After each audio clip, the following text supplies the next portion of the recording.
नमस्कार दोस्तों, मैं नेहा। मेरे YouTube channel tech education with Neha में आप सभी का स्वागत है। आज हम कंप्यूटर के टॉपिक के बारे में ही चर्चा करेंगे, है ना। तो जो भी यूज़र मेरे चैनल में नए हैं वो मेरे चैनल को सब्सक्राइब ज़रूर कर लें। तो आज हम कंप्यूटर के टॉपिक पर चर्चा करेंगे, कंप्यूटर के जनरेशन के बारे में, है ना। कंप्यूटर में जनरेशन क्या होता है, कैसा होता है, उस पर हम चर्चा करेंगे। तो जैसा कि यहाँ पर दिख रहा है ना, जैसा ये पहले हम थ्योरी पे चलते हैं, उसके बाद मैं इसको एक्सप्लेन करूँगी। कंप्यूटर के विकास के इतिहास को अक्सर कंप्यूटिंग डिवाइस की अलग अलग जनरेशन के रूप में संदर्भित किया गया है। कंप्यूटर को कंप्यूटर में प्रयोग की गई तकनीकों के आधार पर 5 पीढ़ियों में विभाजित जनरेशन को। अब जैसे ये तो एक थ्योरी परिभाषा हो गया उसका, तो जैसे हम इसको रियल वर्ड से जोड़े, है ना, कि जनरेशन क्या होता है। जनरेशन मतलब पीढ़ी, उसका मीनिंग होता है। अब क्या होता है, जैसे कि हम पहले के ज़माने में जब टेक्नोलॉजी ज़्यादा डेवलप नहीं हुई थी, तब हम पहले क्या करते थे, हम रेडियो सुना करते थे। रेडियो पे ही समाचार, मतलब गाने वाने सारा चीज़ हम रेडियो से सुनते थे। थोड़े दिन के बाद जब उसमें कुछ और डेवलप किया गया, तब ब्लैक एंड वाइट टीवी का विकास हुआ, है ना। फिर ब्लैक एंड वाइट टीवी में हम उसी को देखते थे। फिर कुछ समय के बाद फिर उस पर और कुछ खोज हुआ, और उसमें कुछ प्रोग्रामर द्वारा उसमें और उसको सुधारने की कोशिश की गई। फिर ब्लैक एंड वाइट टीवी के बाद कलर टीवी का विकास हुआ। कलर टीवी के बाद फिर उसको और उसमें कुछ मॉडिफिकेशन किया गया। फिर आज हम देख रहे हैं एलसीडी एलईडी टीवी आ गई है जो दीवार पे लग जाती है। तो क्या हो रहा है, एक विकास हो रहा है। मतलब उसको क्या कर रहे हैं, अलग अलग टाइम पीरियड के अकॉर्डिंग जो विकास की जो प्रक्रिया होती है उसको ही ऐसा हम समझ सकते हैं कि जनरेशन में विभाजित किया गया है। तो उसी प्रकार कंप्यूटर भी पहले जो कंप्यूटर बना था उसके बाद और दूसरा कंप्यूटर बना और बनते गया। तो जो कंप्यूटर के ही विकास को टाइम के अकॉर्डिंग ऐसा टाइम टू टाइम ऐसा बांट दिया गया है, जिसको कंप्यूटर का जनरेशन कहा जाता है। जनरली 5 जनरेशन में बांटा गया है कंप्यूटर के जनरेशन को। जैसे यहाँ पर दिख रहा है, फर्स्ट जनरेशन, पहले जनरेशन को फर्स्ट जनरेशन कहा जाता है। सेकेंड जनरेशन, है ना, थर्ड जनरेशन, फोर्थ जनरेशन और फिफ्थ जनरेशन। जैसे यहाँ पर डायग्राम में दिख रहा होगा आपको, फर्स्ट जनरेशन में ये वैक्यूम ट्यूब है ना।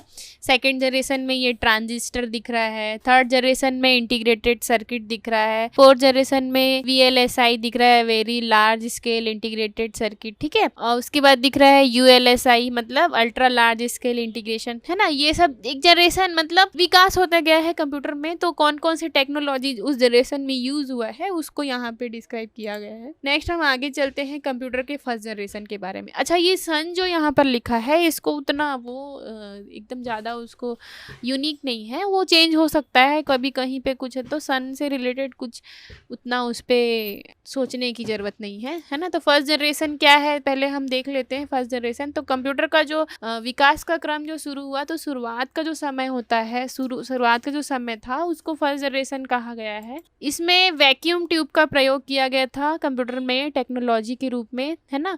किसका, ये दिख रहा है आपको, वैक्यूम ट्यूब इस प्रकार अलग अलग साइज के होते थे। तो इसके मदद से हम क्या बनाए थे, जो प्रोग्रामर्स थे वो कंप्यूटर का निर्माण किए थे, ठीक है। ये इस टाइम के जो कंप्यूटर थे वो बहुत बड़े होते थे, बहुत विशाल। जैसे इसमें आपको दिख रहा होगा फर्स्ट जनरेशन का जो कंप्यूटर है वो आपको दिख रहा होगा कि कितना एक बड़े से हॉल के बराबर कंप्यूटर होते थे। मतलब बहुत ज़्यादा बड़े बड़े कंप्यूटर होते थे, है ना। कंप्यूटर था, काम भी करता था, है ना। दिख रहा है जैसे इसमें इमेज में दिख रहा है, बहुत लार्ज, बहुत बड़े बड़े सिस्टम होते थे। एक कंप्यूटर को चलाने के लिए बहुत सारे लोगों की आवश्यकता होती थी, है ना।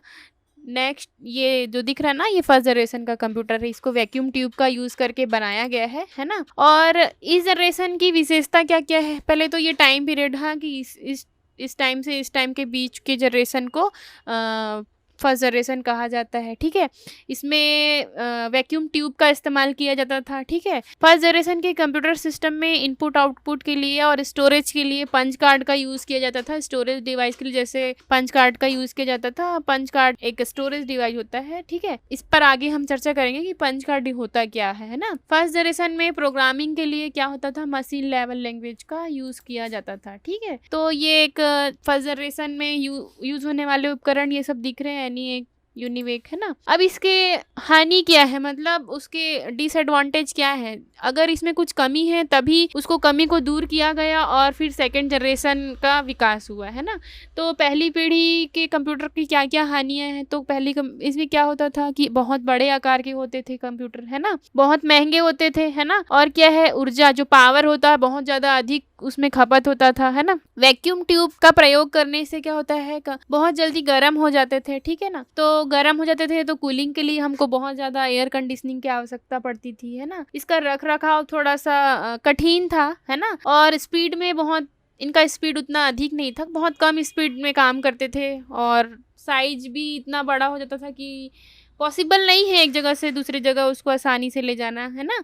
तो ये सारे प्रोग्रामिंग में भी सिर्फ मशीन लेवल लैंग्वेज का ही उपयोग किया जाता था, एक मतलब एकदम सीमित था ये, है ना। तो ये इन सब कमियों को दूर करने के लिए सेकंड जनरेशन आया, है ना। तो सेकंड जनरेशन का टाइम ये दिख रहा है 1956 से 64, टाइम आगे पीछे हो सकता है इस पे, है ना, उसमें कोई इशू नहीं है। तो सेकंड जनरेशन में क्या यूज़ हुआ, सेकंड जनरेशन में ट्रांजिस्टर, कंप्यूटर में कौन सी टेक्नोलॉजी यूज़ किया गया, ट्रांजिस्टर का यूज़ किया गया, है ना। ट्रांजिस्टर ये दिख रहा है, इस इमेज में मैंने शो किया है ट्रांजिस्टर। इस टाइम के जो कंप्यूटर थे वो थोड़े छोटे थे, पर फर्स्ट जनरेशन के कंपेयर में छोटे थे, लेकिन फिर भी बड़े ही थे वो भी फर्स्ट जनरेशन के कंपेयर में। ये दिख रहा है ना आपको, यहाँ पे इस इमेज में आपको दिख रहा होगा सेकंड जनरेशन का कंप्यूटर। तो ये क्या थे कि ये भी ट्रांजिस्टर का यूज़ किया गया, पर ये भी थोड़े बड़े थे, रख रखाव इनका भी थोड़ा लगता था। तो इसकी पहली विशेषता देख लेते हैं, है ना। सेकंड जनरेशन में क्या हुआ, वैक्यूम ट्यूब की जगह पे ट्रांजिस्टर लगाया गया, है ना। सेकंड जनरेशन में पंच कार्ड के अलावा स्टोरेज के लिए, मतलब डेटा स्टोर करने के लिए, स्टोरेज के लिए पंच कार्ड के साथ साथ चुंबकीय जो मैग्नेट टेप, है ना, का यूज़ किया गया, ठीक है। मशीन लेवल लैंग्वेज के साथ साथ फोटोन और कोबोल आदि का यूज़ किया गया। अभी ये जो प्रोग्रामिंग लैंग्वेज जो मैं बोल रही हूँ, मशीन लैंग्वेज, फोटोन, कोबोल, ये सब पे अभी आप उतना नहीं सोचेंगे, आगे इस पर भी हम चर्चा करेंगे। तो प्रोग्रामिंग के लिए ये सब प्रोग्रामिंग लैंग्वेज का विकास हुआ, ठीक है। ये इसके उदाहरण है सेकेंड जनरेशन के कंप्यूटर के, है ना। IBM 6020, है ना। अब इसके हानि क्या क्या है, हानि है तभी इसका क्या हुआ, कुछ कमियां हैं, इसको दूर करने के लिए क्या किया गया, कमियों को दूर करते हुए फिर से नेक्स्ट जनरेशन का विकास हुआ है ना। तो सेकेंड जनरेशन के जो कंप्यूटर थे, है ना, ये भी थोड़े धीमे गति से कार्य करते थे, थोड़ा फर्स्ट जनरेशन के कंपेयर में थोड़ा स्पीड था, पर फिर भी धीमा ही था, है ना। और फर्स्ट जनरेशन की अपेक्षा इसका आकार कम तो था, फिर भी आकार में ये भी बड़े थे, मतलब एक जगह से दूसरे जगह आसानी से नहीं ले जा सकते इसको। और इसका भी रख रखाव थोड़ा लगता था, है ना, जल्दी गर्म हो जाते थे तो एयर कंडीशनिंग की आवश्यकता होती थी, ठीक है। नेक्स्ट, तो इन सब को दूर करने के लिए फिर थर्ड जनरेशन आया, है ना। थर्ड जनरेशन में क्या यूज हुआ, इंटीग्रेटेड सर्किट का प्रयोग किया गया। थर्ड जनरेशन में किसका यूज़ किया गया, जैसे यहाँ पे दिख रहा है ना, ये मैंने शो किया है, इंटीग्रेटेड सर्किट का उपयोग किया गया। थर्ड जनरेशन के कंप्यूटर कुछ इस प्रकार से होते थे, है ना, दिख रहा है। ये थोड़े आजकल से थोड़ा मिलता जुलता है, पर पूरा नहीं, ये पहले आया, थोड़ा सा इसका आकार काफ़ी कम हुआ सेकेंड जनरेशन के कंपेयर में। अब इसकी विशेषताएं क्या क्या है हम ये पहले पढ़ लेते हैं। जैसे दिख रहा है टाइम पीरियड दिया है ना। इस पीढ़ी के कंप्यूटर में क्या हुआ, आईसी, है ना, आईसी चिप या इंटीग्रेटेड सर्किट का प्रयोग किया जाने लगा। इस जनरेशन में यूजर ने कीबोर्ड और मॉनिटर के माध्यम से कंप्यूटर से बातचीत की। मतलब इस जनरेशन में क्या हुआ, कीबोर्ड का थोड़ा सा विकास हुआ, एक मॉनिटर स्क्रीन भी हमको सामने दिखने लगा, है ना, जिससे कि हमको लगने लगा हाँ कि ये कंप्यूटर है। और क्या हुआ, इसी टाइम में ही ऑपरेटिंग सिस्टम का भी विकास हुआ। तो कंप्यूटर में ऑपरेटिंग सिस्टम का विकास हुआ, साथ ही साथ पहली बार आम लोगों के लिए उपलब्ध हो पाए, क्योंकि ये थोड़े से छोटे थे और क्या थे, थोड़े सस्ते थे सेकेंड और फर्स्ट जनरेशन के कंपेयर में। इनमें विद्युत की खपत भी क्या थी, फर्स्ट और सेकेंड जनरेशन के कंपेयर में कम थी, ठीक है। तो ये इस थर्ड जनरेशन के ये उदाहरण है, IBM 360 सीरीज, है ना, DC, हनीवेल, ठीक है, PDP, पर्सनल डेटा प्रोसेस, ठीक है। इसके भी क्या है, डिसएडवांटेजेस हैं, है ना। तो क्या है, इसकी हानियाँ क्या है, इसमें एक भी AC की ज़रूरत पड़ने लगी, ठीक है। IC चिप के निर्माण के लिए जो टेक्नोलॉजी था वो जटिल था, है ना। तो टाइम उसमें अधिक लग जाता था। केवल ये कंप्यूटर क्या होता था, केवल विशेष उद्देश्य के लिए काम करता था। अब जैसे कि इस टाइम के जो कंप्यूटर थे उनमें माउस नहीं थे, कीबोर्ड थे, तो कीबोर्ड से ही सारा कुछ हमको करना पड़ता था, पूरा कमांड आधारित था, है ना। तो केवल एक विशेष उद्देश्य के लिए ही इनका उपयोग किया जाता था, जैसे स्पेशल काम के लिए इसको उपयोग नहीं कर सकते थे हम, है ना, इस जनरेशन के कंप्यूटर को। नेक्स्ट इसके बाद आया जो थर्ड जनरेशन की जो कमियां थी उनको ओवरकम करने के लिए फोर्थ जनरेशन का विकास हुआ। फोर्थ जनरेशन के में हमने मतलब फोर्थ जनरेशन के कंप्यूटर में किसका उपयोग हुआ, ये एक चिप जैसा दिख रहा है, इसको कहते हैं माइक्रो प्रोसेसर का यूज हुआ, है ना। और इस जनरेशन के कंप्यूटर कुछ इस तरीके के दिखते हैं, है ना, जो अभी से थोड़े समय पहले यूज होते थे। जैसे इसको हमने देखा भी है, एक बड़ा सा CRT मॉनिटर होता था, कीबोर्ड होता था और माउस होता था, है ना, ये दिख रहा है ना। इस जनरेशन के कंप्यूटर इस तरीके से दिखते थे, है ना। नेक्स्ट क्या है, इसकी क्या क्या विशेषताएं है फोर्थ जनरेशन के कंप्यूटर को। तो फोर्थ जनरेशन के कंप्यूटर को में जो टेक्नोलॉजी यूज हुआ उसको कहते हैं VLSI, है ना, ये VLSI है ना, इसको थोड़ा सा VLSI है, ठीक है, सी धोखे से हो गया है, very large scale integrated circuit, है ना, इसका उपयोग किया जाता था VLSI, ठीक है। और इस पीढ़ी के कंप्यूटरों में माइक्रो प्रोसेसर का प्रयोग किया जाने लगा, जिसके कारण इन कंप्यूटरों का आकार क्या हो गया, छोटा हो गया, ठीक है। माइक्रो प्रोसेसर, है ना, का यूज किया गया फोर्थ जनरेशन के कंप्यूटर में, इसीलिए इनका आकार थोड़ा सा छोटा हो गया। इस पीढ़ी के कंप्यूटरों में मेमोरी के स्थान पर सेमीकंडक्टर बनी। मेमोरी का प्रयोग करने के लिए जिन कंप्यूटर, अब सेमीकंडक्टर मेमोरी के स्थान पर प्रयोग की जाने लगा, तो इसमें क्या हो गया, कंप्यूटर का जो स्पीड था उस स्पीड में भी क्या हो गया, वृद्धि हो गया। कंप्यूटर के बढ़ते चलन के कारण कंप्यूटर के द्वारा किए जाने वाले कार्यों में वृद्धि हुई। इसके परिणाम स्वरूप प्रत्येक क्षेत्र में अलग अलग सॉफ्टवेयर डेवलपमेंट का कार्य भी फोर्थ जनरेशन से चालू हो गया। इस जनरेशन में C++ इस तरीके के प्रोग्रामिंग लैंग्वेज का भी क्या हुआ, विकास हुआ, और कंप्यूटर में एक बहुत ही अच्छा बोलना चाहिए इम्प्लीमेंट हुआ। नेक्स्ट है, इस जनरेशन में यूज होने वाले जो कंप्यूटर हैं, उपकरण हैं, इसमें मैक है, क्रे 1 है, क्रे XMP, इस तरीके के हैं। तो ये भी हमको ध्यान रखना है। मतलब ये है कि तो थर्ड जनरेशन में IC यूज हुआ तो कंप्यूटर का साइज छोटा हुआ सेकंड जनरेशन से। फोर्थ जनरेशन में क्या यूज हुआ, माइक्रो प्रोसेसर यूज हुआ, तो उस माइक्रो प्रोसेसर ने कंप्यूटर का साइज और छोटा कर दिया, और उसके साथ साथ कीबोर्ड के साथ साथ माउस का भी इसमें विकास हुआ, और जो साइज क्या हो गया, छोटा हो गया कंप्यूटर का काफ़ी। एक आम व्यक्ति इसको अफोर्ड करने लगा, फिर धीरे धीरे इस कंप्यूटर में विकास अच्छे से हुआ, है ना।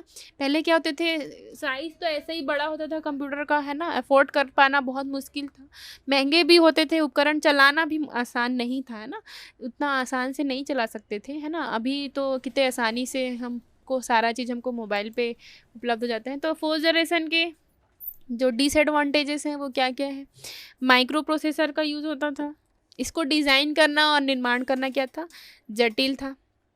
इसमें भी एयर कंडीशन की आवश्यकता होती है ना, काफ़ी अधिक, मतलब कूलिंग की इसमें भी ज़रूरत पड़ेगी, है ना। तो ये एक इसका डिसएडवांटेज है, ठीक है। नेक्स्ट क्या है, फोर्थ जनरेशन के जो कमियां थी उनको ओवरकम करने के लिए फिफ्थ जनरेशन का विकास हुआ, है ना।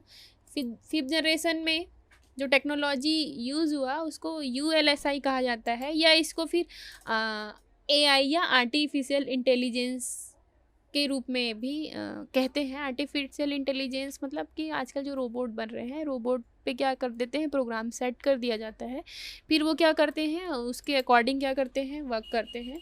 इस जनरेशन के जो कंप्यूटर हैं वो इस तरीके के, अभी देख रहे हो ना, अभी हमको सारा चीज़ हमको मोबाइल में, लैपटॉप में, या जो मैकबुक आ रहा है, और ये टैबलेट आ रहा है, टैब आ रहा है, ये PC आ रहे हैं, मतलब छोटा हो गया बहुत, मतलब हमारे हाथों तक जो सिस्टम था कंप्यूटर वो हमारे अब हाथों में आके सिमट के रह गया। मतलब हम एक फिंगर से भी हम सारा चीज़ ऑपरेट कर सक रहे हैं ना। तो ये विकास के क्रम को ही, है ना, तो ये आखिरी अभी जो चल रहा है प्रेजेंट में, ये फिफ्थ जनरेशन, ठीक है। इस पीढ़ी के कंप्यूटर वर्तमान के शक्तिशाली और उच्च तकनीक वाले कंप्यूटर से लेकर भविष्य में आने वाले कंप्यूटर को शामिल किया गया इस पीढ़ी में। इसमें आर्टिफिशियल इंटेलिजेंस का पर आधारित होता है, ठीक है। इसमें ULSI का भी यूज़ किया गया है। पाँचवीं जनरेशन के कंप्यूटर में विभिन्न आकार देखने को मिलते हैं। कंप्यूटर के आकार और संरचना को अपने ज़रूरत के हिसाब से तैयार किया जा सकता है। आज विभिन्न मॉडल डेस्कटॉप, लैपटॉप, होमटॉप, टैबलेट आदि कंप्यूटर में उपलब्ध है। इस जनरेशन के कंप्यूटर में इंटरनेट एक ज़रूरत बन गया है। दुनिया भर के कंप्यूटर एक दूसरे से इंटरनेट के माध्यम से जुड़ गए हैं, ठीक है। इस जनरेशन में हाई लेवल लैंग इस जनरेशन के कंप्यूटर में है ना हाई लेवल जो लैंग्वेज है उनका उपयोग किया जाने लगा है, ठीक है।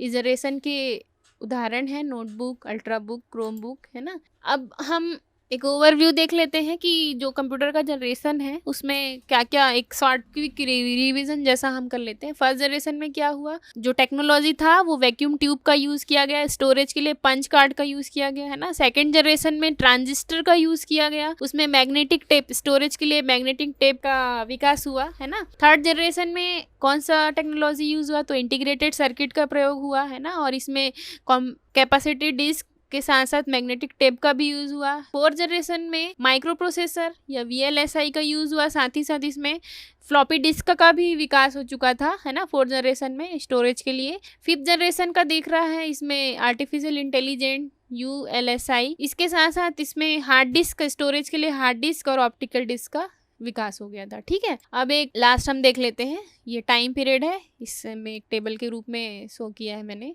फर्स्ट जनरेशन में फिर इसमें वैक्यूम ट्यूब का यूज़ हुआ, है ना, और इसके कैरेक्टरिस्टिक क्या क्या साइज है ना, एक्सपेंसिव होते थे, है ना, हाई इलेक्ट्रिसिटी की ज़रूरत पड़ती थी, है ना, मशीन लैंग्वेज का यूज़ होता था। सेकेंड जनरेशन में ट्रांजिस्टर था, मैग्नेटिक टेप थे, है ना, बैच प्रोसेसिंग को सपोर्ट करता था, multi programming operating system expensive था, फोटोन और कोबोल का विकास हुआ। नेक्स्ट जो थर्ड जनरेशन है, इंटीग्रेटेड सर्किट का यूज़ हुआ, ठीक है। उसमें फिर क्या हुआ, ये थोड़े फास्ट हुए, पास्कल, बेसिक, एल्गोल, इस तरीके के प्रोग्रामिंग लैंग्वेज का विकास हुआ। साथ साथ इसमें ऑपरेटिंग सिस्टम का भी, sharing multi programming operating system का भी विकास हुआ, है ना। नेक्स्ट है फोर्थ जनरेशन में माइक्रो प्रोसेसर के साथ साथ टाइम शेयरिंग और C++, इस तरीके के जो प्रोग्रामिंग लैंग्वेज है उनका सब विकास हुआ। तो ये एक चार्ट के रूप में, एक टेबल के रूप में मैंने बनाया है, इसको आप एक रिवाइज के रूप में आप इसको कर सकते हैं, है ना। तो ये था हमारा कंप्यूटर का जनरेशन। कंप्यूटर का जो विकास का क्रम है, स्टेप बाय स्टेप,